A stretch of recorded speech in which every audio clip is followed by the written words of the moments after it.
Shalom, Bapak Ibu, Saudara-saudari yang terkasih, dimanapun berada, damai sejahtera buat kita semua dari Tuhan kita Yesus Kristus.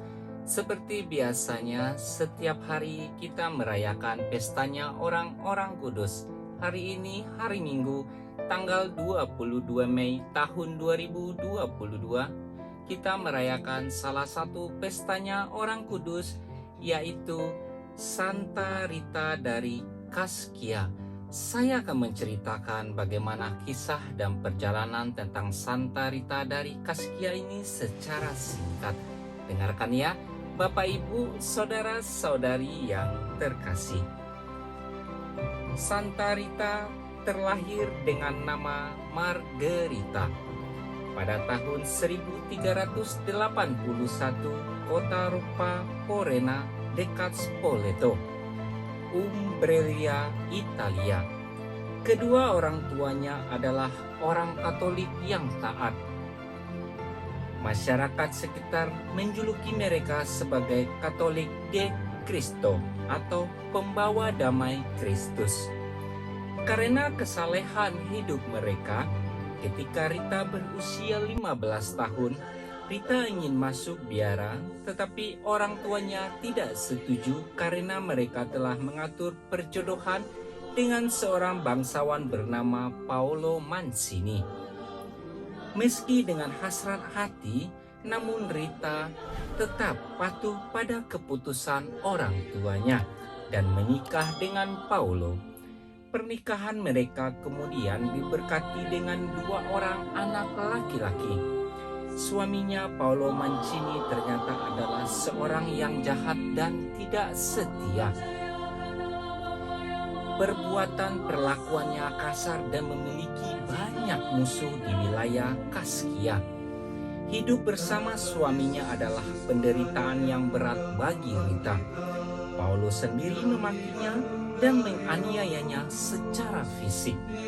Namun berkat doa-doanya, ketabahan dan kesabarannya, Rita mampu melunakkan hati suaminya. Paolo kemudian menyesal dan meminta maaf atas segala perbuatan perlakuannya terhadap Rita. Ia berusaha kembali ke jalan Tuhan dan menjadi orang yang lebih baik. Rita amat bahagia atas pertobatan suaminya ini. Namun kebahagiaan Rita atas pertobatan Paolo tidak berlangsung lama. Permusuhan turun-temurun dalam tradisi Italia disebut La Vendetta adalah keluarga suaminya dengan keluarga Cicui semakin memanas. Sampai suatu hari suaminya ditikam sampai mati oleh keluarga Cicui. Rita sangat terpukul. Namun dengan tegas ia menyatakan bahwa ia mengampuni sang pembunuh dan berusaha agar kedua puteranya juga mengampuni mereka. Namun terlihat dendam yang membara dalam hati kedua puteranya. Rita berdoa dengan penuh harapan agar Tuhan mencegah kedua putranya itu untuk menjadi pembunuh. Dalam beberapa bulan kedua putranya sakit parah. Rita merawat mereka dengan kasih sayang. Selama mereka sakit, Rita membujuk mereka agar dapat mengampuni orang lain serta mohon pengampunan Tuhan bagi diri mereka sendiri. Mereka mematuhi nasihat ibunya dan meninggal dalam damai. Setelah kematian suami dan anak-anaknya, Rita ingin menjadi masuk biara Santa Maria Magdalena di Kaskia seperti yang selalu diidam-idamkannya. Namun pihak biara tidak dapat serta-merta menerima Rita. Meskipun biara mengakui semangat religius kesalehan hidup Rita, namun karena La Vendetta dan kematian dengan kekerasan yang dialami suaminya, membuat otoritas biara sangat berhati-hati membuat keputusan. Ditambah lagi, di dalam biara tersebut terdapat beberapa orang biarawati yang berasal dari keluarga Cicui. Rita kemudian diberi pilihan, yaitu bahwa ia akan diterima sebagai biarawati apabila ia mampu mendamaikan La Vendetta antara keluarga dengan keluarga Cikui. Ini sebenarnya adalah sebuah tugas yang mustahil, sama saja dengan mengatakan pada Rita bahwa ia tidak diterima. Namun Rita tidak menyerah. Ia berdoa dengan sungguh-sungguh memohon bantuan para kudus, dan Tuhan mendengar doanya. Rita membangun perdamaian antara pihak-pihak yang bermusuhan di Kaskia. Ia mampu mendamaikan konflik berdarah antara keluarga yang sudah berlangsung selama beberapa dekade.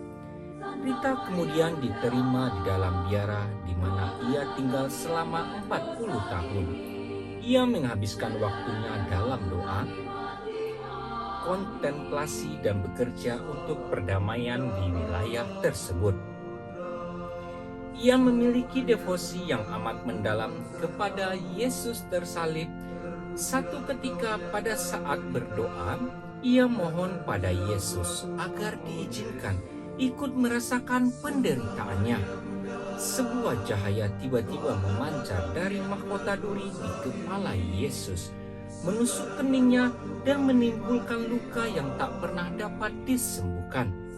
Luka itu terus mengalami pendarahan selama 15 tahun. Karunia ini membuat Santa Rita sangat bahagia karena dapat menderita sebagai bukti cintanya kepada Tuhan Yesus. Santa Rita dari Kaskia wafat pada tanggal 22 Mei tahun 1457 dalam usia 76 tahun.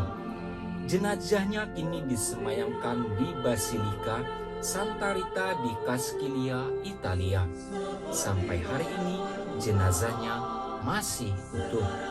Bapak, Ibu, saudara-saudari yang terkasih, begitulah cerita singkat tentang Santa Rita dari Caskilia yang kita rayakan pestanya pada hari ini.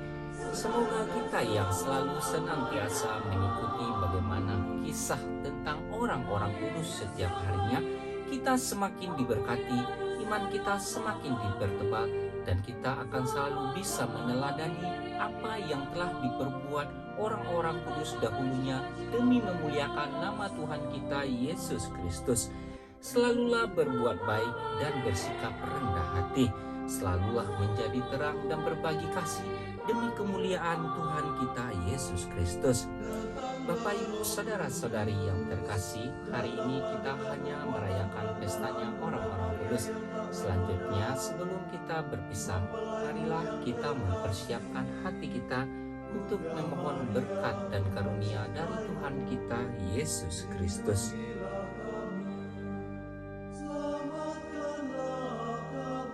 Tuhan Yesus memberkati.